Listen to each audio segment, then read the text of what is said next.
비견할 수 없는 지략. 낭랑을 떠난 을불은 저가와 함께 숙신으로 향했다. 을불은 말 위에서 아영이란 매우 특별한 여자에 대해 생각했다. 너무 청명해 남자들의 세상을 마음대로 조정할 줄 아는 여자. 그녀는 이미 선비의 족장 모형외를 소나귀에 넣은 채 흔들고 있었다. 자연스레 을불의 생각이 아영에게서 모형외로 옮겨갔다. 거칠고 거친 남자. 세상을 발 아래로 내려다보는 무모할 정도의 오만함. 그러나 그에게는 분명 영웅의 기상이 있었다. 역발산 기계세의 패기와 때로 보이는 소름 끼치는 냉정함. 거기에 비하면 자신은 아직 아무것도 아니었다.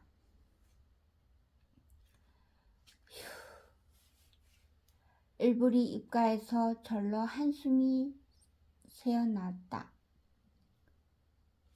무슨 일로 그러십니까? 옆에서 말머리를 같이 하고 있던 저가가 물었다. 내 처지를 생각하니 마음이 무겁습니다. 그러시겠지요. 그러니 힘을 키워 상부를 몰아내고 얼른 고구려를 부강하게 하는 길로 가셔야지요. 낭랑의 부와 모형외의 무를 생각하면 언제 그런 날이 올지 아득하기만 합니다. 그들은 날로 힘을 키워가는데 나는 내 나라 안에서조차 행적을 숨기고 다녀야 하는 형편이니 일단 숙신 땅에 들어서면 한결 기분이 나아지실 겁니다. 저도 과거 안국군 전하를 모시고 거기서 장구한 세월을 보냈습니다만 산세가 깊고 웅장하여 새로운 기상을 불러일으키는 곳입니다.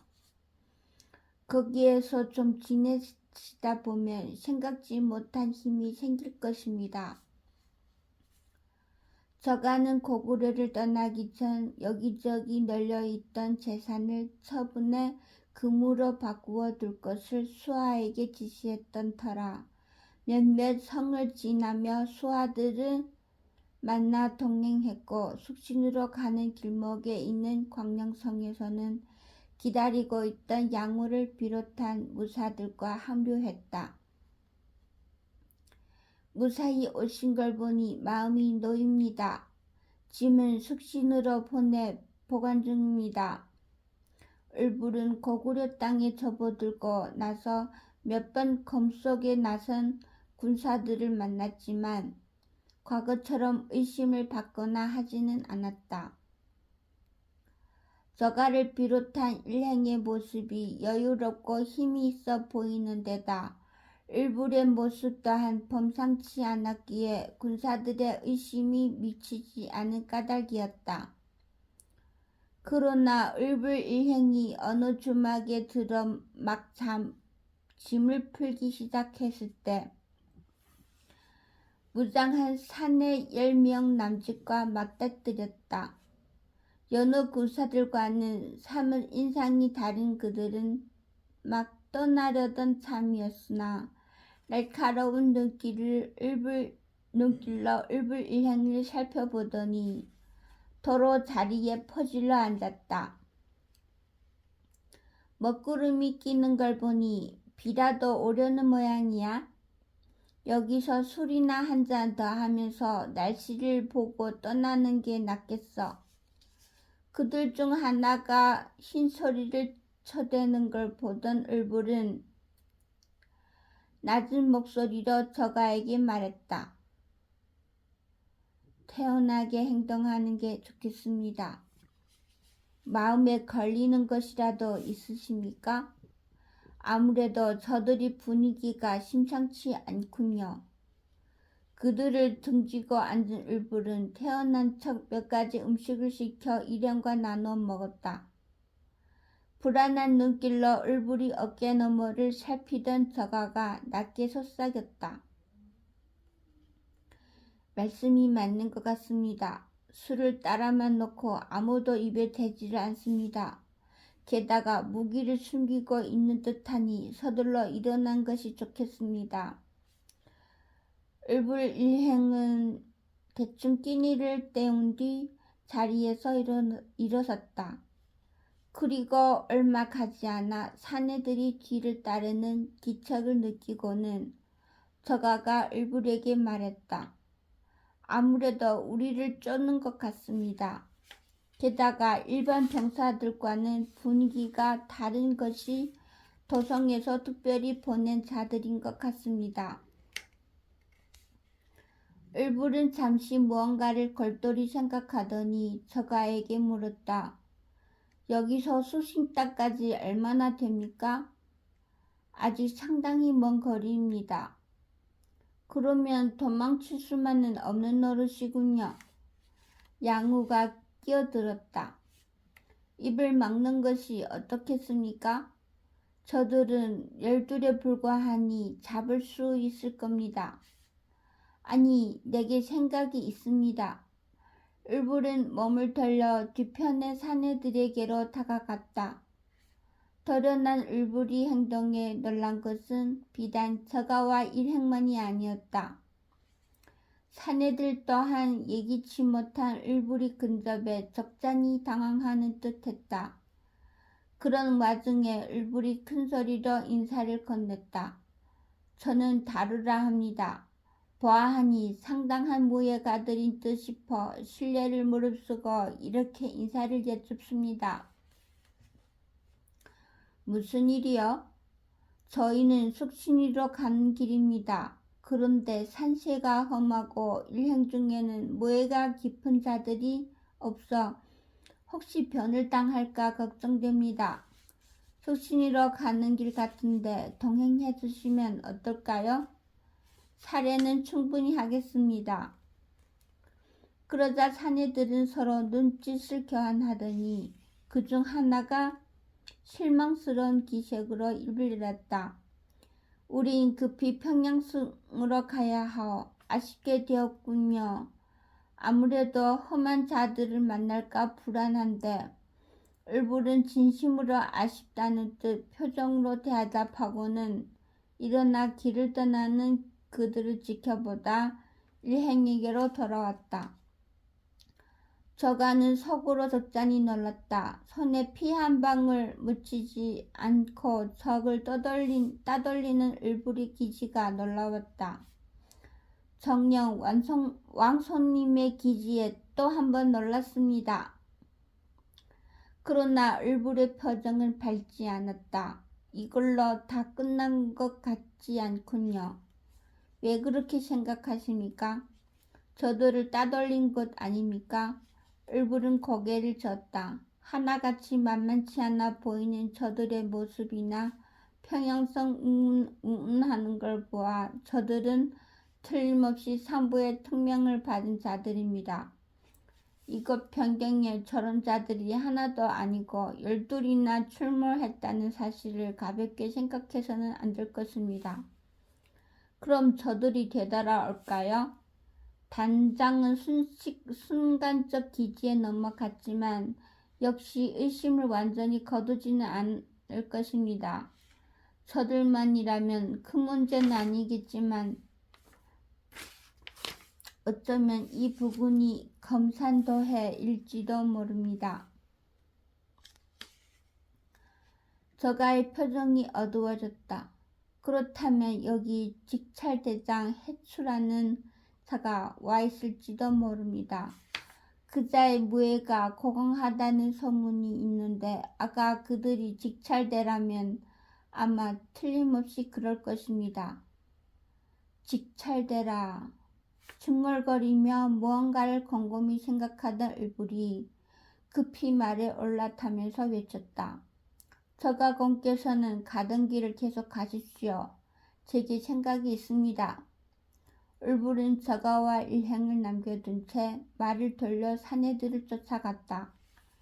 기다리시오. 사내들은 말을 타고 달려오며 소리치는 을불을 알아보고는 서로 고개를 마주 보았다. 왜 자꾸 그러시오? 울부린 서둘러 말에서 뛰어내리며 외쳤다.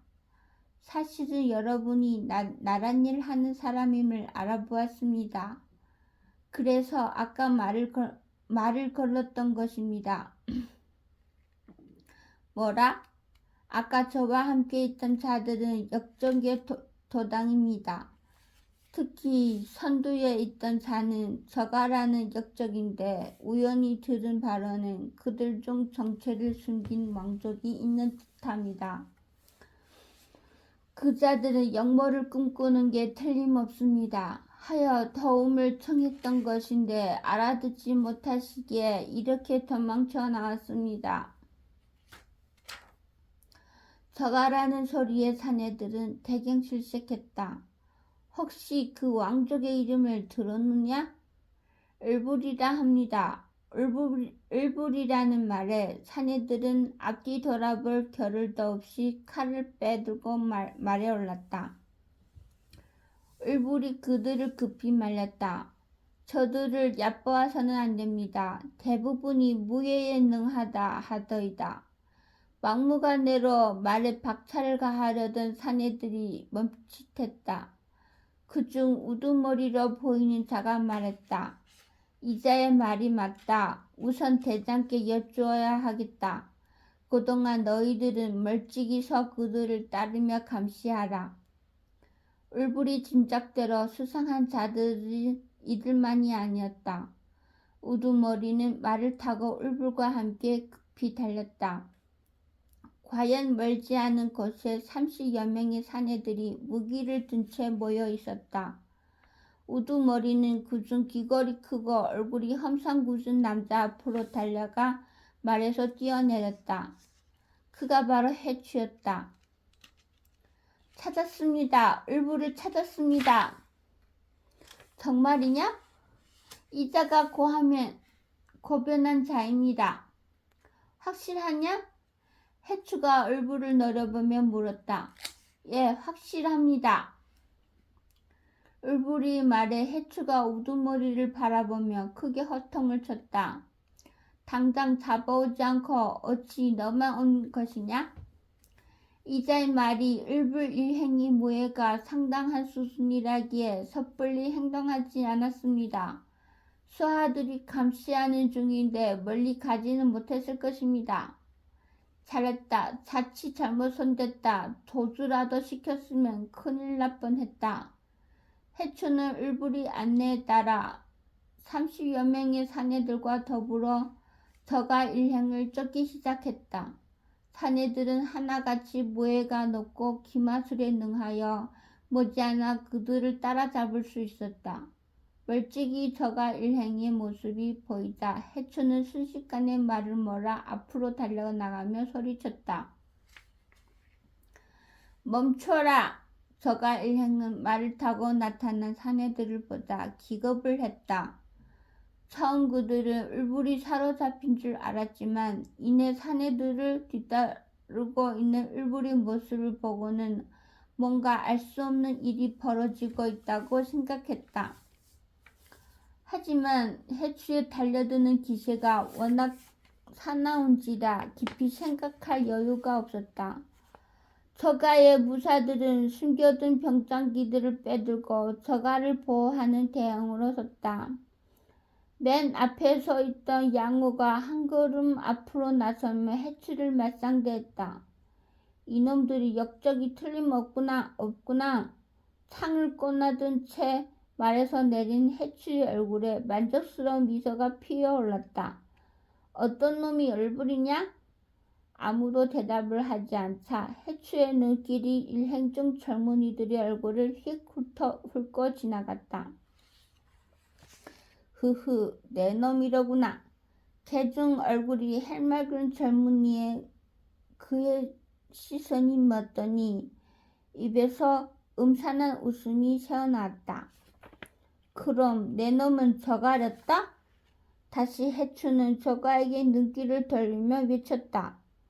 어르신, 저놈을 살려둘 수 없게 되었습니다. 양호는 일행을 둘러싼 사내들의 눈빛에 기가 질렸지만 여러 해를 저가에게 이탁해 살아온 마당에 꼬리를 뺄 수는 없었다. 다른 무사들 역시 마찬가지였다. 저가는 을불만 무사할 수 있다면 자신을 포함한 일행 모두가 죽어도 좋다고 생각하고는 먼저 싸움을 벌이고자 했다. 저가가 을불로 지목된 젊은이에게 의미심장한 눈빛을 보내자 그는 고개를 끄덕였다. 물론 끝까지 을불로 행치하다 죽음을 맞으라는 석뜻이 담겼고 젊은이 역시 알아들었다는 답이었다. 저가가 젊은이에게 깊이 고개를 숙였다. 을불 왕손님, 소신이 미혹하여 위험에 처하게 되었나이다. 여기는 소신이 맡겼으니 어서 도망하십시오. 저가의 말에 즉각 해추의 앙천대소가 터져나왔다. 크하하하, 감히 내 앞에서 도망을 친다고? 쥐새끼들이 발버둥이 귀엽기만 하구나. 저가가 고개를 끄덕여 신호하자 장창을 들고 앞을 가로막은 해추를 향해 양우가 번개처럼 달려들었다. 그는 땅을 박차고 올라 허공에서 칼을 비스듬하게 긋는 듯 하다가 갑자기 일직선으로 칼끝을 비틀어 해추의 명치를 찔러 갔다. 이미 죽음을 각오하고 내뻗는 칼끝이라 기세가 사나웠지만 해추는 별로 당황하는 기색이 없었다. 어딜 양우도 약한 무사가 아니었지만 해추에 비할 바가 아니었다. 해추가 피하지 않은 채 무서운 기세로 창을 마주 휘두르자 금세 양우는 칼을 물리고 말았다. 수세 멀리 양우는 주춤주춤 뒤로 물러서며 칼을 몇 번 마주치다가 결국 무기를 놓치며 가슴팍에 상처를 입고 말았다. 성사리가 어디 감히 내게 맞서느냐? 부상당한 양우를 구하려다 무사들이 달려들었으나 해추가 마구 휘두르는 장창에 크고 작은 상처를 입으며 물러설 뿐이었다. 그 사이 해추의 부하들은 어느새 저가 일행을 둥글게 포위했다. 40여 명 직찰대의 칼이 일행을 겨누자 곧 싸움의 승패가 결정나고 말았다. 저놈이 을불이 틀림없으렸다? 해추는 거듭 확인하려 하였으나 아무도 대답이 없자 을불은 불렀다. 맞습니다. 이자가 을불, 저자가 저가입니다. 을불이 젊은이와 저가를 손끝으로 가리켰다. 해추가 창을 들어 젊은이에게 겨누며 물었다. 정녕 내 놈이 을불이냐? 젊은이 대답이 없자 해추는 한층 더 위협적으로 젊은이에게 창을 들이댔다. 을불이냐고 물었다. 대답하면 살 것이되 대답하지 않으면 이 자리에서 죽을 것이다. 태양께서 어차피 내 놈의 생사 따위는 상관치 말라 하셨으니까. 그래도 젊은이로부터 아무 말이 없자 해추는 창을 부하에게 넘긴 다음 칼을 빼들고는 높이 쳐들었다. 이놈이 막 젊은이를 내리치려는 순간이었다. 해추의 칼이 떨어지기 직전 커다란 목소리가 그를 멈추게 했다. 을불은 여기에 있다. 해추는 순식간에 자신이 목에 와닿은 칼의 감촉을 느꼈다. 을불이 일갈과 함께 칼을 뽑아 해추의 목에 겨눈 것이었다.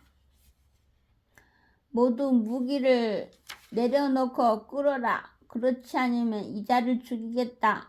해추는 어안이 벙벙한 얼굴로 을불을 쳐다보았다. 내 놈이? 그렇다. 내가 바로 왕손 을불이다. 을불이 시퍼런 칼날이 해추의 목에 스치자 붉은 피가 흘러내렸다. 머뭇거리는 부하들을 향해 해추의 명령이 떨어졌다. 무기를 내려놓고 끌어라. 제 아비보다 해추를 더 따르는 직찰대원들이 하는 수 없이 지시를 따르자 저가의 수하들이 무기를 빼앗고는 그들을 포박하였다. 곧 40여 명의 지찰대가 결박당한 채 무릎을 꿇고 앉아 울부리 처결을 기다리는 시세가 되었다. 해추가 억울한 목소리로 외쳤다. 내가 속았구나. 상부의 명령으로 나를 잡으러 왔는가? 그렇다. 나를 어찌하라 하였는가? 흐흐, 어차피 역적의 몸 사로잡든 죽이든 마음대로 하라 하셨다. 울부리 하늘을 바라보며 크게 탄식하였다. 나는 아무 죄도 짓지 않았다. 나뿐 아니라 나의 부친도 또 숱하게 죽어간 조정의 충신들 모두 아무런 죄를 짓지 않았다. 그런데 어찌 상부는 모두를 역적으로 몰아 죽이는가? 그러고는 해추를 바라보며 말했다. 해추라 그랬지. 상부의 신복인가? 그렇다. 이제 내가 사로잡혔으니 나와 함께 가지 않겠느냐? 울부리 말에 해추는 코웃음을 쳤다. 하, 내가 빌어 내게 서가 웃음거리 되었으나 나라의 큰 장군이다. 어찌 코 흘리게를 따라 숨어 살며 비루한 목숨을 잊겠느냐? 이때 가슴팍을 부여잡고 있던 양우가 나서며 소리쳤다. 왕손님이시다. 내 놈이 무엇을 믿고 그토록 무례하게 구느냐? 왕손이라. 해추가 이죽거렸다. 이 지찰대장은 울부리 곧 죽을 왕손이라는 사실만 안다. 이놈이 양우가 좀 전에 패배를 복수하려는 듯 외침과 함께 칼을 뽑아 해추를 단숨에 뱉듯 달려들었으나 울부리 이를 가로막았다. 목숨이 바람 앞에 촛불인데도 이렇게 담대한 걸 보면 거구려의 재산입니다. 그냥 보내주도록 하지요. 왕손님, 안 됩니다. 이 자들은 보통 무사가 아닙니다. 저승사자들입니다. 살려주면 우리가 죽을 것입니다.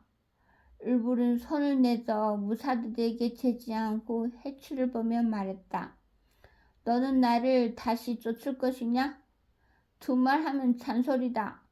해추가 울부리를 노려보며 대답했다. 울부리 다시 물었다. 내 너를 살려줄 테니 살 동안만 나를 쫓지 않기로 약속해라. 어떠냐? 가짜는 소리. 나를 놓아주면 바로 내 놈들의 목을 다 태와 함께 가져갈 것이다. 마음대로 해라. 그러나 잘 생각해 보아라. 이 자리에서 죽는 것보다는 사흘 후에 쫓는 게 낫지 않겠느냐? 나는 내 부하들이 명령에 따라 바로 무기를 버리고 꿇는 것을 보고 너를 죽이고 싶은 마음이 없어졌다. 여느 부하들이라면 상관이 죽든 말든 나를 잡으려 하지 않았겠느냐? 이토록 충성스러운 부하들을 이 자리에서 모두 죽이겠느냐? 아니면 사흘 뒤에 나를 쫓겠다는 약속을 하고 살리겠느냐? 해추는 잠깐 생각하더니 고개를 끄덕였다. 그러도록 하지. 울부리는 기어코 해추와 그의 부하들을 놓아주도록 명령했다. 말과 무기를 모두 빼앗긴 터라 해추와 부하들은 맨몸으로 걸어 돌아가야만 했다. 해추가 번뜩이는 눈으로 울부리를 한번 쏴보고 등을 돌려 사라지자 그에게 상처를 입은 양우가 울부리 몰래 저가에게 대들었다. 어찌 왕손님께서는 저들을 놓아주라 하십니까? 저는 목숨을 걸고 싸웠는데 억울합니다. 왕손님이 지혜가 매번 놀라우니 그저 따르는 것이 좋겠다. 방금 더 그 지혜가 우리 모두를 살리지 않았느냐? 저가의 말에 양우는 아무 대답도 하지 못했다. 울부리에게 패퇴한 해추는 직찰대 본인을 만나자 이를 악물고 수아들에게 외쳤다. 오늘의 일을 누구도 발설하지 말라. 이 일이 새어나가면 그는 상부의 신뢰를 잃을 것이었다. 지금 당장 저들을 쫓는다. 100명가량의 말 탄 무사들이 제각기 무기를 꺼내들고 해추의 명령에 따라 말을 달렸다. 아직 역적의 무리가 멀리 가지 못했을 터 당장 쫓아가 모조리 사로잡아라. 해추가 추격을 시작할 즈음 을불은 양호를 불렀다. 긴히 부탁할 것이 있어 말씀을 낮추십시오. 저는 이미 왕손님을 모시는 무사입니다. 그러나 을불은 그 말에는 대꾸도 없이 말을 이었다. 일행의 지휘를 맡아주시오. 무슨 말씀이십니까? 왕손님께서 직접 아니요. 일행을 두 갈래로 나누려는 것이요. 제가 미혹하여 명확히 알아듣지 못하겠습니다. 자세한 가르침을 내려주십시오. 해추라는 자는 약속을 지키지 않을 것이요. 그 자의 얼굴을 보니 하관이 각지고 입이 작아 성정이 급하고 심성이 얕은 자였소. 아마 돌아가 정비를 마치는 대로 바로 추격해 올 것이요. 양우가 분한 표정으로 외쳤다. 왕손님께서는 그것을 아시면서도 그자를 돌려보내셨습니까? 나에게 계책이 있으니 나를 믿어주시오. 그제야 양우는 을불에게 고개를 숙였다. 알겠습니다. 그런데 적이 쫓아오면 어떻게 해야 합니까? 맞부딪히기에는 우리의 수가 너무 적고 해추의 무게가 상당해서 불리할 듯 싶습니다. 이 길을 보시오. 좁고 험한 산길이 아니요.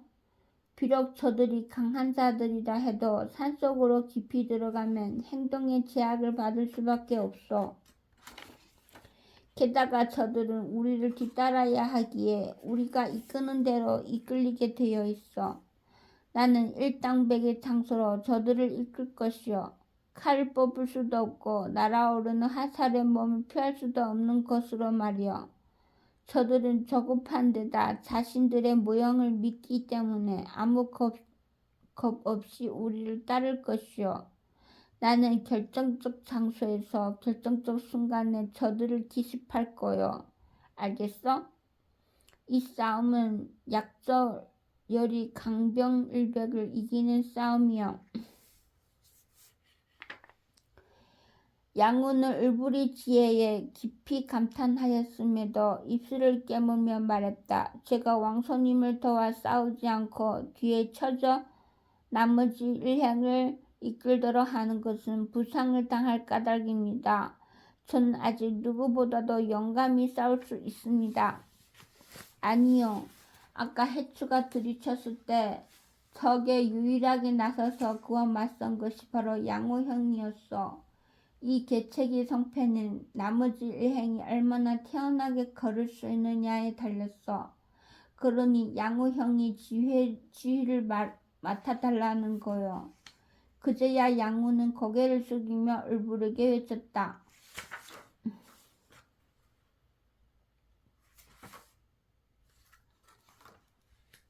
왕손님은 사람의 마음을 사시는 분입니다.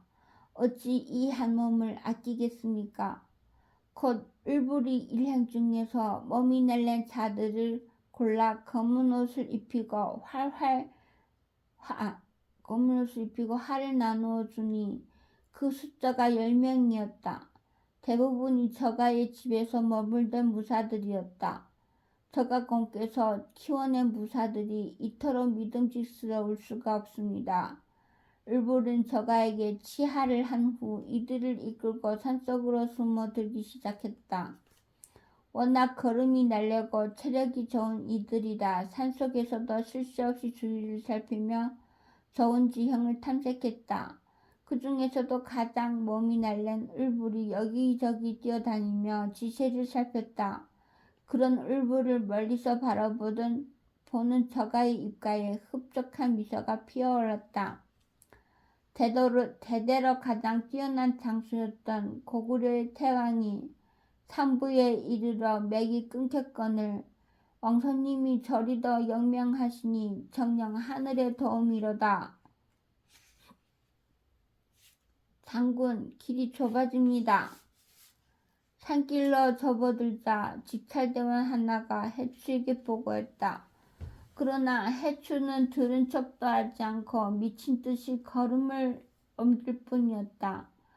산세가 깊은 것이 매복이 있을지 모릅니다. 여기는 전장이 아니다. 적은 고작 30여 명의 오합지졸이다. 그따위를 보고할 시간에 걸음을 옮겨라. 해추는 분노와 부끄러움에 정신이 팔려 다른 생각을 할 수 없었다. 다 잡은 울부를 놓친 것은 물론 사로잡힌 신세가 되었다. 폴란한 사실이 알려지면 산부에게 버림받을 거라는 생각이 자꾸 저급증을 불러일으켰다. 뛰란 말이다. 그에게 을불일행과의 싸움 따위는 문제가 아니었다. 좀 전처럼 속임수에 당하지만 않는다면 그깟 시골 무사들쯤은 식전 해장거리도 안 될 터였다. 그러나 그들이 산속에서 숨어버리기라도 한다면 또다시 찾아내는 데 얼마나 시간이 걸릴지 알 수 없는 일이었다. 한참 미친 듯이 걸음을 옮기던 해추의 눈에 멀찍이 나뭇가지 사이로 사람들이 걸어가는 모습이 보였다. 저놈들이 아직 멀리 가지 못했군. 해추의 얼굴에 비릿한 웃음기가 흘렀다. 그쯤 울불은 회미한 인기척으로 해추가 근처에 다다랐음을 눈치채고 있었다. 적이 쉽사리 움직일 수 없는 지형을 골라 몸을 숨긴 울불과 수하들은 이미 활을 겨눈 채 적을 맞이할 채비를 마친 상태였다. 양호 역시 적들의 기척을 느끼고는 더욱 여유있게 걸었다. 울불은 양무에게 신호를 보내 일행을 멈추게 했다. 열대의 활이 팽팽하게 겨누어진 가운데 점점 발걸음 소리가 가까워지더니 마침내 해추의 모습이 드러났다.